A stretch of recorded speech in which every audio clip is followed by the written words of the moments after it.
Dans cette situation, j'ai la priorité. Réponse A, oui. Réponse B, non. Je continue. Réponse C, oui. Réponse D, non.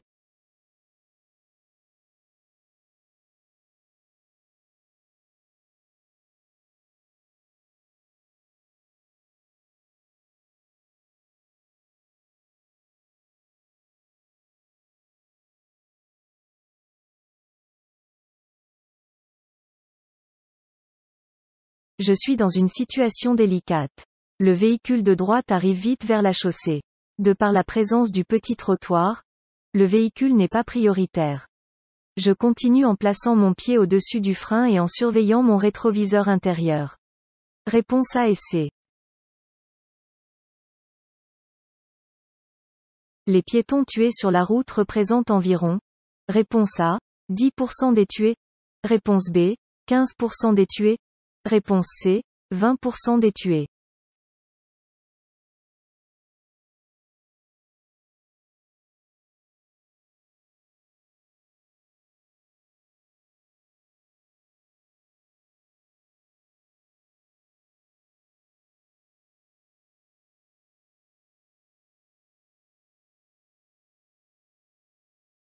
La mortalité des piétons représente 15% des tués sur la route.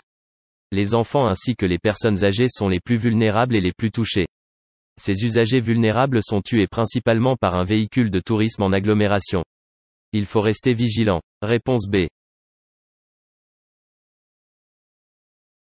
La préfecture m'informe de la date à laquelle je dois effectuer le premier contrôle technique. Réponse A, oui. Réponse B, non.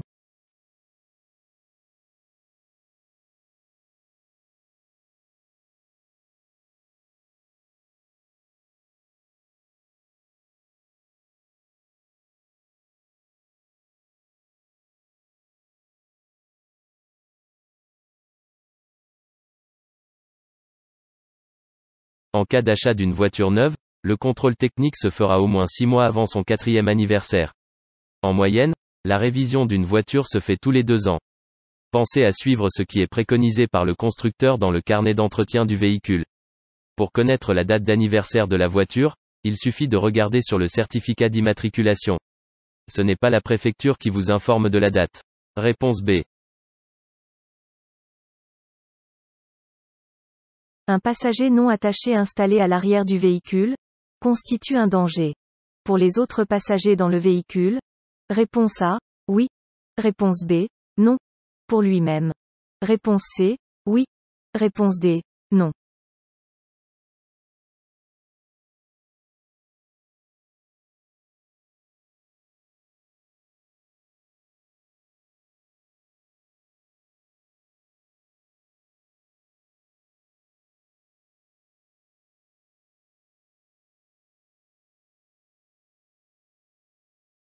Ce passager n'a pas sa ceinture de sécurité. En cas de choc frontal ou lors d'un freinage brutal, son corps se verra projeté vers l'avant. Le passager risque alors des blessures mortelles ou encore de tuer le passager devant lui. Réponse A et C. Je peux aller jusqu'à la prochaine station de lavage? Réponse A. Oui. Réponse B. Non. Je nettoie les vitres avant de partir? Réponse C. Oui. Réponse D. Non.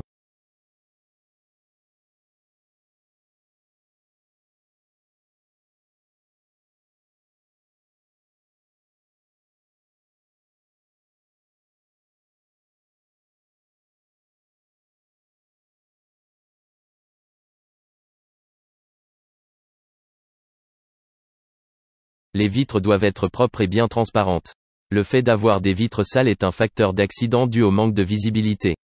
Même si je vais à une station de lavage, je dois nettoyer mon pare-brise ainsi que mes vitres latérales arrière de façon à avoir une bonne visibilité sur ce qu'il se passe autour de moi. Réponse B et C. Les automobilistes seuls dans leur véhicule représentent environ. Réponse A, 20%. Réponse B, 40%. Réponse C, 60%. Réponse D, 80%.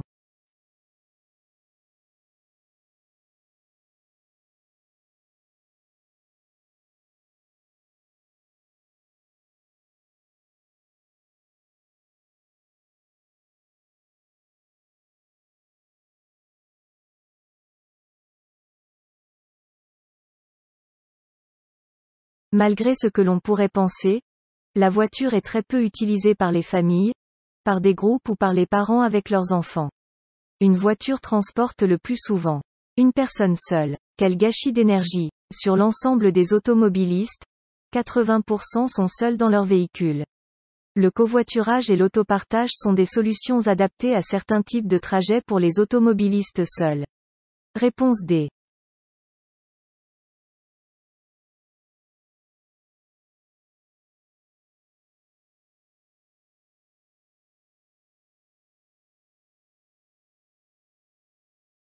La voie de droite est conseillée. Réponse A. Aux cyclomotoristes. Réponse B. Aux motocyclistes. Réponse C. Aux cyclistes.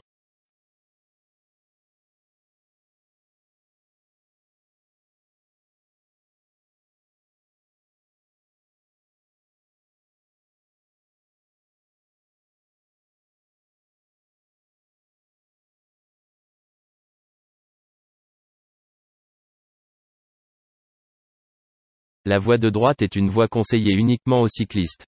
Les cyclomotoristes ainsi que les motocyclistes doivent emprunter la même voie que les automobilistes. Réponse C. J'ai encore le temps de dépasser? Réponse A. Oui. Réponse B. Non.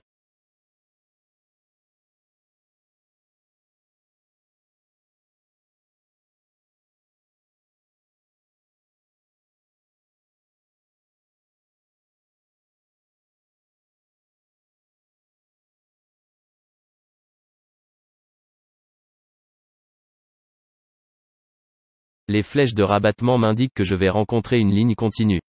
À partir de la première flèche de rabattement, il est interdit de dépasser. Ici, il n'y a qu'une flèche de rabattement, ce qui veut dire qu'il ne me reste que 50 mètres pour dépasser, tout en sachant qu'il faut 250 mètres en moyenne pour dépasser une voiture. Réponse B. En circulant sur la bande d'arrêt d'urgence, je risque de gêner une éventuelle intervention d'un véhicule de secours. Réponse A. Oui. Réponse B.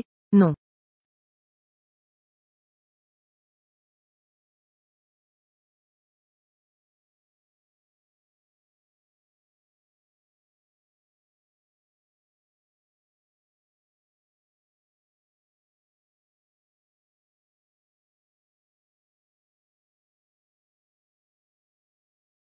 À droite se trouve la bande d'arrêt d'urgence. On ne peut s'y arrêter qu'en cas de panne, de malaise ou d'accident. Je risque de gêner une éventuelle intervention d'un véhicule de secours. En cas de circulation sur la bande d'arrêt d'urgence, je risque une perte de 3 points sur le permis de conduire, ainsi qu'une amende de 135 €. Réponse A.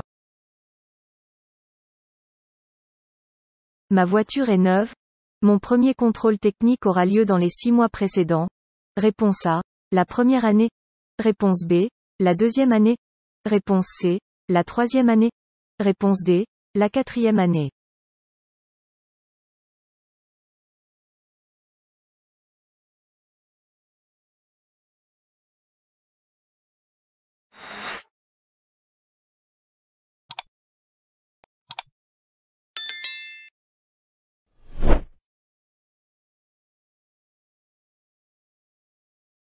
Six mois avant le 4e anniversaire de ma voiture, je dois faire le premier contrôle technique afin qu'elle soit en règle.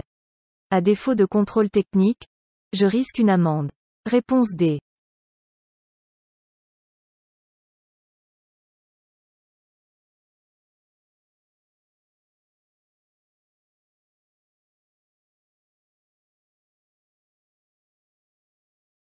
Dans cette situation, réponse A.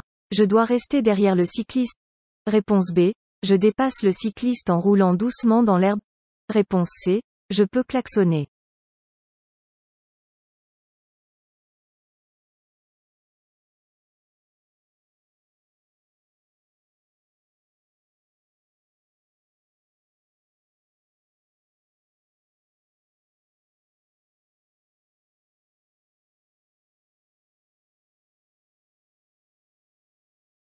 Ici la chaussée est très étroite. Je peux klaxonner pour avertir le cycliste de ma présence. Je dois maintenir les distances de sécurité nécessaires avec cet usager. Je ne peux pas le dépasser et il est fortement déconseillé de rouler dans l'herbe pour le dépasser.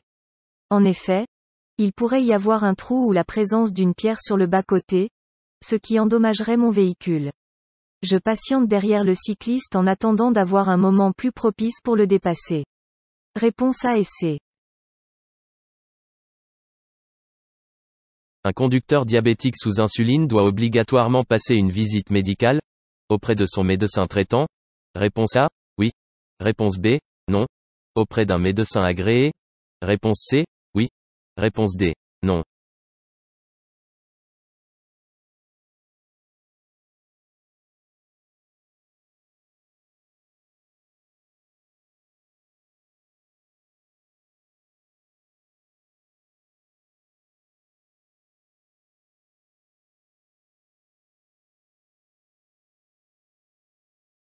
Être diabétique n'empêche pas de passer son examen du permis de conduire ou d'avoir son permis. Mais la maladie peut entraîner des troubles ophtalmologiques et une hypoglycémie. Bien que tout conducteur de véhicule doit se tenir constamment en état et en position d'exécuter commodément et sans délai toutes les manœuvres qui lui incombent, un conducteur diabétique doit passer une visite médicale devant un médecin agréé pour évaluer le type de diabète et savoir s'il faut maintenir ou non le permis de conduire. Réponse B et C. Pour faire une éco-conduite, je dois changer mes rapports de vitesse rapidement. Réponse A, oui. Réponse B, non.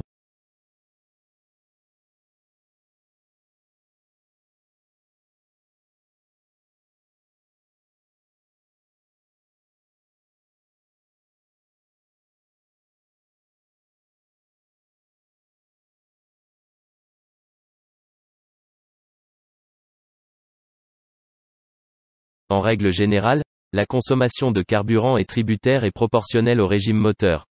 À 3000 tours, minute, le moteur consomme 2 fois plus de carburant qu'à 1500 tours, minute. La première vitesse ne doit être utilisée que pour décoller le véhicule du point statique.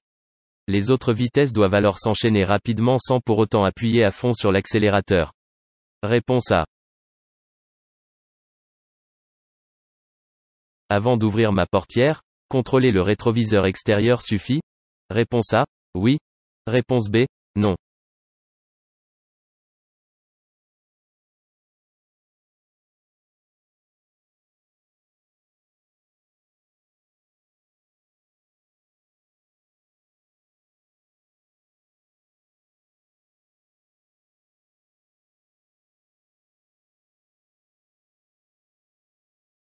Avant d'ouvrir sa portière, le coup d'œil dans le rétroviseur extérieur n'est pas suffisant. Pensez à l'angle mort qui existe même à l'arrêt. Je dois compléter avec un coup d'œil en vision directe afin de ne pas gêner. Réponse B. Mon temps de conduite est supérieur à 2 heures, il est conseillé de m'arrêter à la prochaine aire de repos? Réponse A, oui. Réponse B, non. Faire une pause d'au moins 15 minutes? Réponse C, oui. Réponse D, non.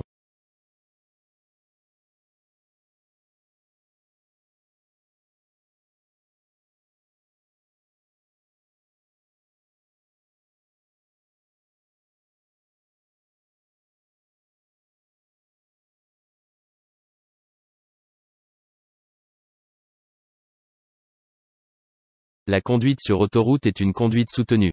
Une circulation dense, une vitesse élevée ou encore la monotonie sont des facteurs qui fatiguent. Il est fortement conseillé de faire une pause d'au moins 15 minutes toutes les 2 heures de conduite. La fatigue peut s'installer très vite et la somnolence représente un tiers des accidents mortels sur autoroute. N'oubliez pas, toutes les 2 heures la pause s'impose.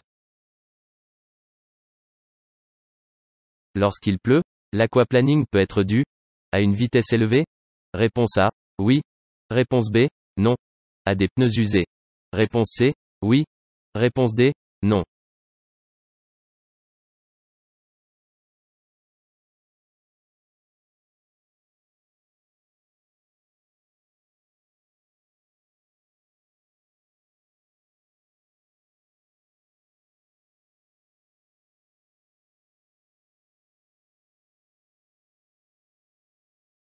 L'aquaplaning ou hydroplanage est une couche d'eau qui se crée entre la chaussée et le pneu. Le pneu est conçu pour évacuer 5 litres d'eau à la seconde. Si le pneu est usé, le pneu n'évacue pas correctement l'eau et cela accentue l'aquaplaning. C'est aussi le cas si la vitesse est élevée. Lorsqu'il pleut, il faut adapter son allure. Réponse A et C. Le véhicule noir roule moins vite que moi. Je reste dans cette voie. Réponse A, oui. Réponse B, non.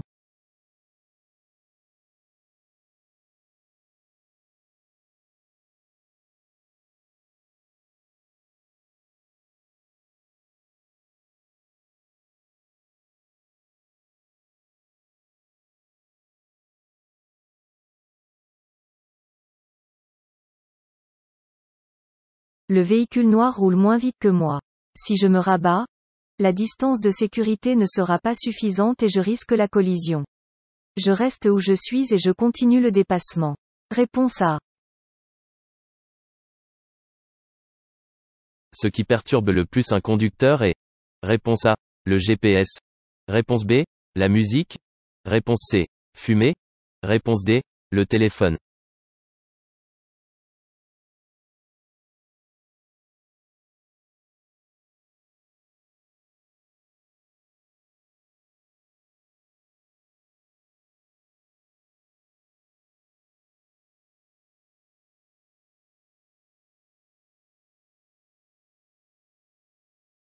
Dans l'habitacle d'une voiture, il est possible de parler avec ses passagers ou d'écouter de la musique. Téléphoner en conduisant est très perturbant, car la personne avec qui on tient une conversation n'est pas présente physiquement. Cela demande au conducteur plus de concentration sur la conversation téléphonique que sur la conduite. Cela est très perturbant et entraîne une baisse de vigilance importante. Réponse D. Ce panneau me signale. Réponse A, une obligation. Réponse B, un danger. Réponse C, une aire piétonne. Réponse D, un passage piéton.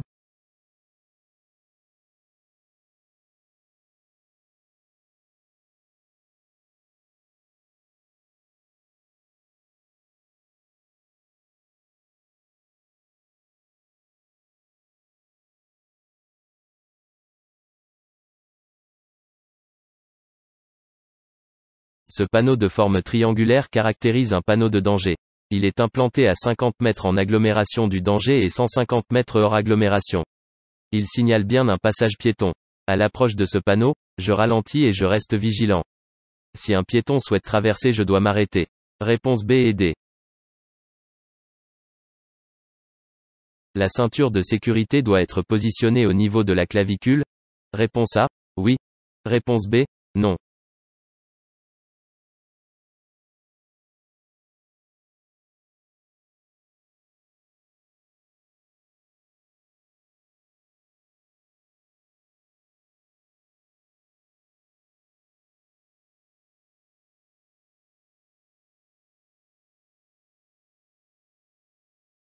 Bien que ce soit une évidence, il convient de rappeler que la ceinture de sécurité est la base.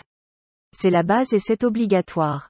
Elle sert à limiter la gravité de l'accident lors d'un choc et particulièrement l'éjection et les chocs contre les éléments de l'habitacle. Pour une bonne efficacité, elle doit être positionnée au niveau de la clavicule et du bassin. Réponse A. Dans cette situation, je roule dans la flaque d'eau. Réponse A, oui. Réponse B, non. J'adapte mon allure. Réponse C, oui. Réponse D, non.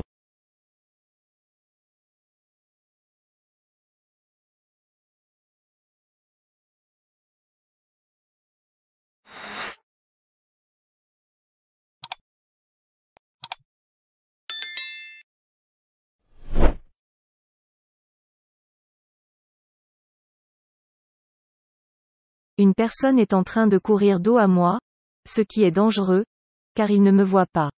Avec la pluie, il risque de ne pas m'entendre arriver. Pour ne pas l'éclabousser, je me déporte légèrement sur la gauche en restant prudent, car un véhicule peut arriver en face à tout moment. J'adapte donc mon allure, car le piéton peut changer de direction à tout moment. Réponse B et C.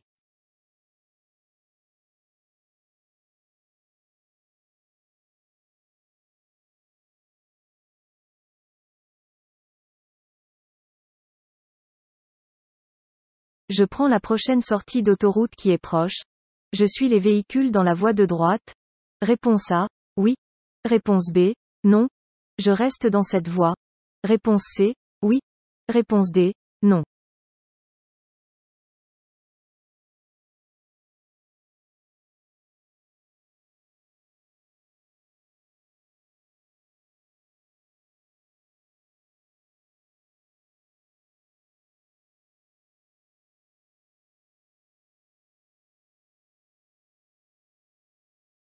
Je me trouve actuellement dans un bouchon et ma sortie est toute proche. Il est strictement interdit de circuler dans une bande d'arrêt d'urgence. Elle est réservée aux services de secours ou pour une panne par exemple. Je reste où je suis et je patiente. Réponse B et C. Je fais contrôler mon véhicule par un spécialiste si il y a d'importantes émissions de fumée. Réponse A, oui. Réponse B, non. La consommation de carburant est anormale. Réponse C, oui. Réponse D, non.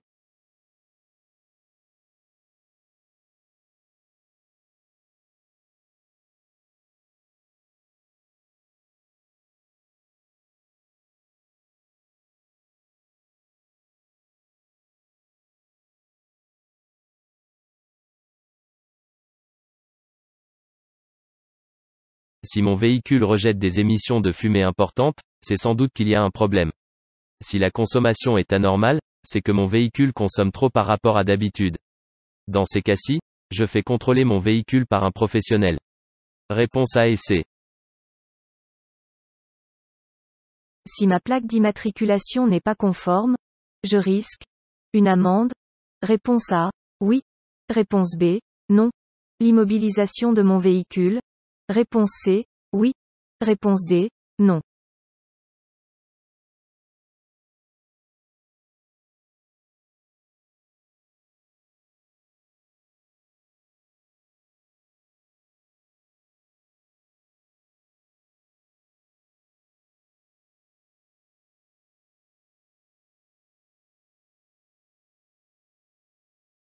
Tous les véhicules à moteur doivent disposer de plaques d'immatriculation homologuées et fixées visiblement sur le véhicule. Si le véhicule n'a pas de plaque conforme, par exemple, un chiffre déformé ou une plaque dégradée ou ne respecte pas les normes, le propriétaire risque une amende pouvant aller jusqu'à 750 €, voire une immobilisation du véhicule. Réponse A et C. Le voyant vert allumé au tableau de bord correspond. Réponse A, au feu de route. Réponse B, au feu de croisement. Réponse C, au feu de position.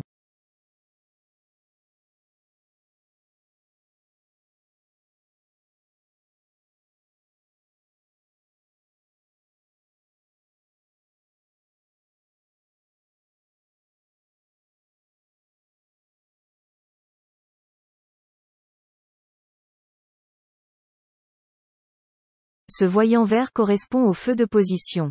On s'en sert en ville dans un endroit éclairé ou pour positionner mon véhicule hors agglomération la nuit lorsque mon véhicule est sur la chaussée. Réponse C. Je suis à hauteur d'une zone d'incertitude. Réponse A, oui. Réponse B, non. D'une zone de danger. Réponse C, oui. Réponse D, non.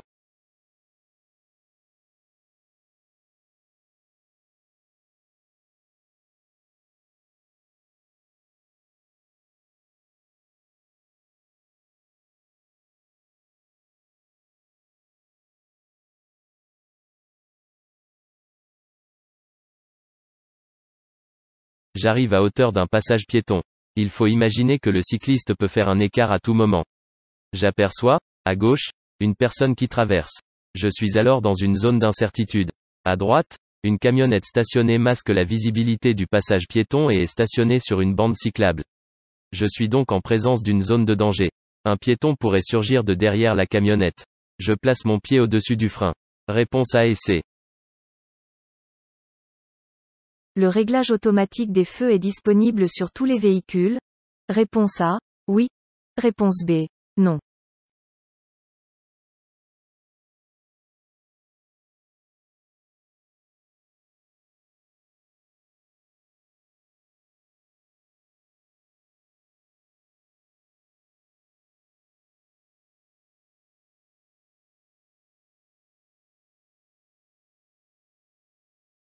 Le réglage automatique des feux est une option.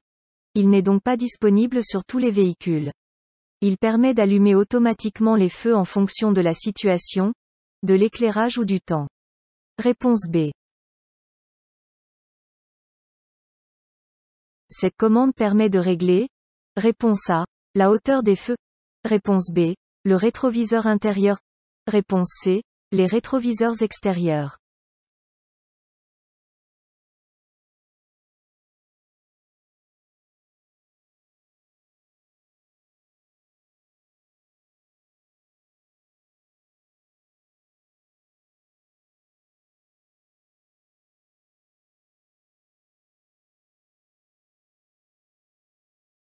Cette commande permet de régler les rétroviseurs électriquement.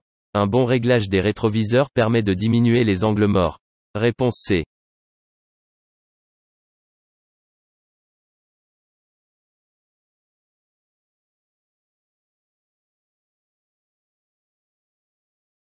Je peux m'engager? Réponse A. Oui. Réponse B. Non.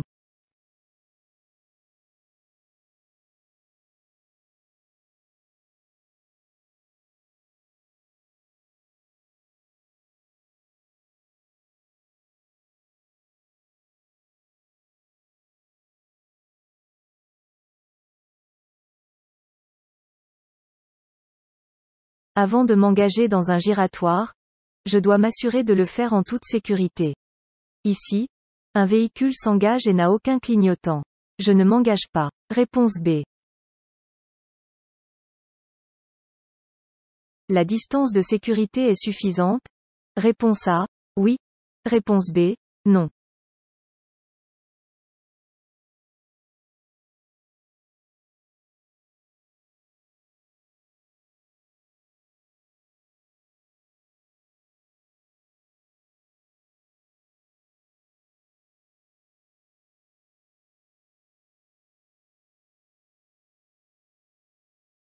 Lorsque l'on suit un véhicule, il faut respecter une distance de sécurité minimum.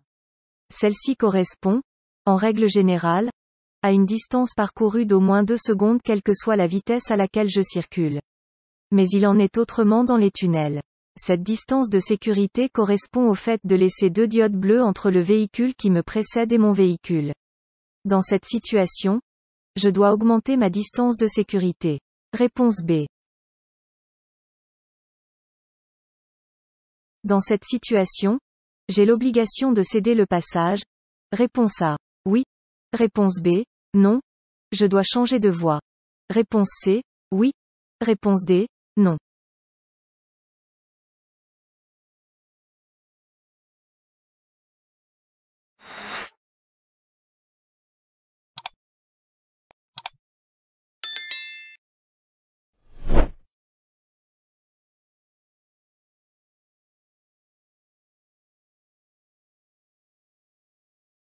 Le véhicule à droite est dans une voie d'insertion avec un céder le passage. Il doit ralentir et me laisser passer. Je reste où je suis. Réponse B et D. Les feux de croisement sont situés en. Réponse A. A. Réponse B. B. Réponse C. C. Réponse D. D.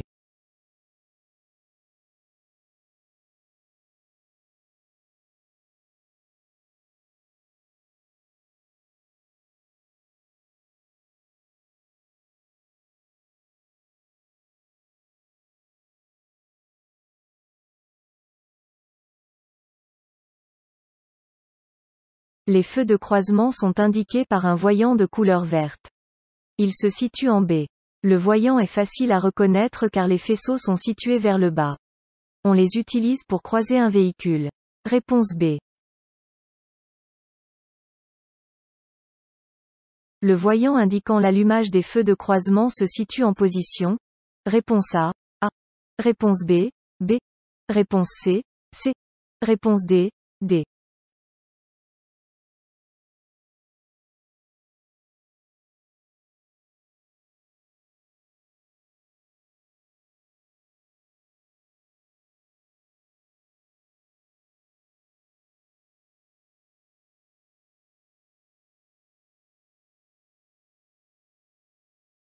Le voyant en position B indique l'allumage des feux de croisement.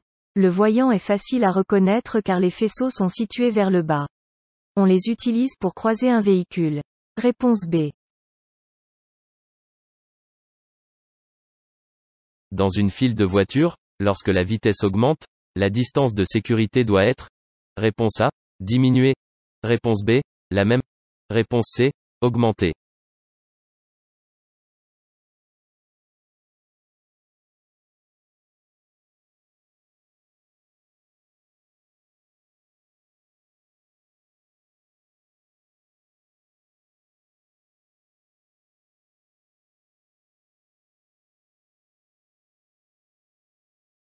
Dans une file de voitures, il faut respecter une distance de sécurité suffisante, c'est-à-dire au minimum 2 secondes. Plus la vitesse augmente, plus la distance de sécurité doit être augmentée. Pour la connaître, il suffit de prendre le chiffre des dizaines de la vitesse à laquelle on circule et on le multiplie par 6. Par exemple à 80 km/h il faut 8 fois 6 est égal à 48 mètres de distance de sécurité. À 110 km/h, il faut 11 fois 6 est égal à 66 mètres. Réponse C. Téléphoner en conduisant peut diminuer le temps de réaction. Réponse A, oui. Réponse B, non. Augmenter la distance d'arrêt. Réponse C, oui. Réponse D, non.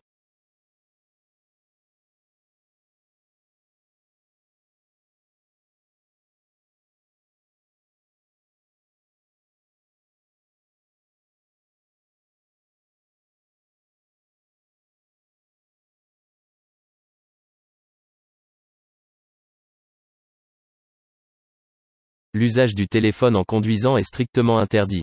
En effet, mon temps de réaction se verra allongé, mon champ de vision rétréci et ma distance de freinage augmentée. Je risque la perte de 3 points sur mon permis de conduire. Plus grave, je mets ma vie et celle des autres en danger. Réponse B et C. Dans cette agglomération, je peux circuler. Réponse A, en feu de position seul. Réponse B, en feu de croisement. Réponse C, en feu de route.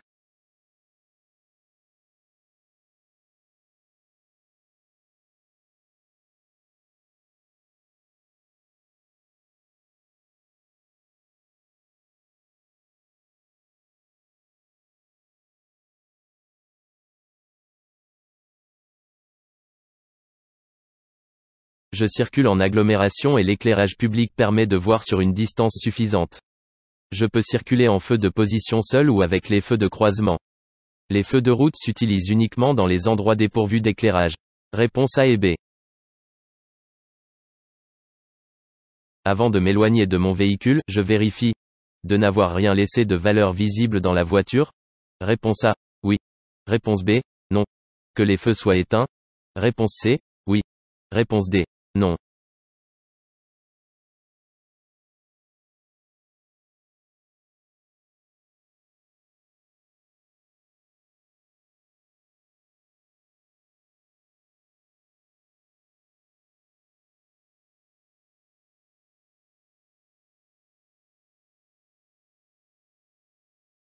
Lorsque l'on quitte son véhicule, il est fortement conseillé d'éviter de laisser des choses de valeur comme par exemple, un ordinateur portable ou un téléphone. En effet, ces objets de convoitise peuvent être dérobés et ma voiture sera vandalisée. De plus, il faut regarder si tous les feux sont éteints pour éviter une décharge trop rapide de la batterie. Réponse A et C. En cas d'accident, je dois positionner le triangle de présignalisation sur tout type de route. Réponse A, oui. Réponse B, non. Je le place à minimum 30 mètres. Réponse C, oui. Réponse D, non.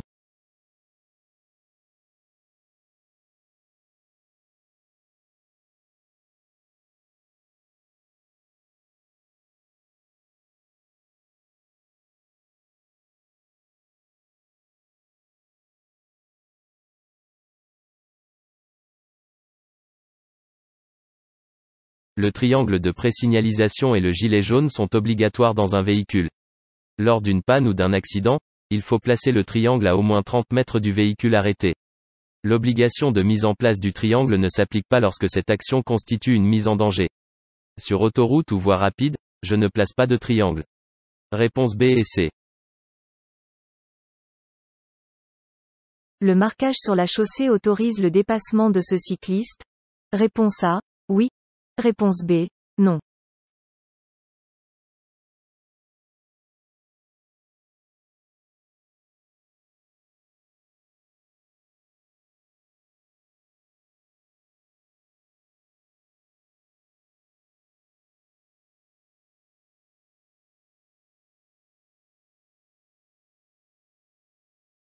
Il est autorisé de dépasser un cycliste en chevauchant la ligne continue uniquement. Cependant, dans cette situation des véhicules arrivent en face, j'attends pour dépasser. Réponse A. Ma passagère peut s'installer de cette manière? Sans sa ceinture? Réponse A, oui. Réponse B, non. Avec sa ceinture? Réponse C, oui. Réponse D, non.